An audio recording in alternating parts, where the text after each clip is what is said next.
నా పేరు శివ అన్న, గుంటూరు నుంచి వచ్చానన్న. నేను క్వశ్చన్ అడగడానికి ముందు మీకు ఒక చిన్న ఆల్రెడీ మీకు తెలిసిందని గుర్తుందో లేదో తెలియదు. ఇది సెకండ్ టైం అన్న నేను మిమ్మల్ని కలవడం. ఇప్పుడు ఇంతమంది వస్తున్నారని తెలిసి నేను మళ్ళీ గుంటూరు నుంచి పని మానుకొని వచ్చానన్న.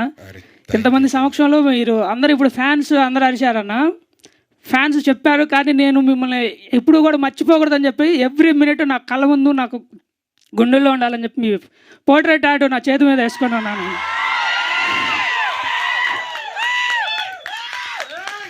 ఉందన్న, మోర్ దెన్ 5 hours పట్టిందన్న, కానీ నాకు ఎక్కడా కూడా పెయిన్ అనిపించలేదన్న. నేను ఇది మీకు చూపించాలి అనే ఆతృతతో మాత్రం నేను ఇక్కడికి వచ్చానన్న. Thank you. బట్ అలాంటివి ఏమీ చెయ్యొద్దు. నేను అంటే చిన్న విషయం అన్న, ఫ్యాన్స్ ఇందాక సార్ మాట్లాడారు, ఓజీ పవన్ కళ్యాణ్కి ఫ్యాన్స్ కాకుండా భక్తులు ఉంటారు, పవన్ కళ్యాణ్ గారి తర్వాత సుధీర్ అన్నకే భక్తులు ఉంటారన్న.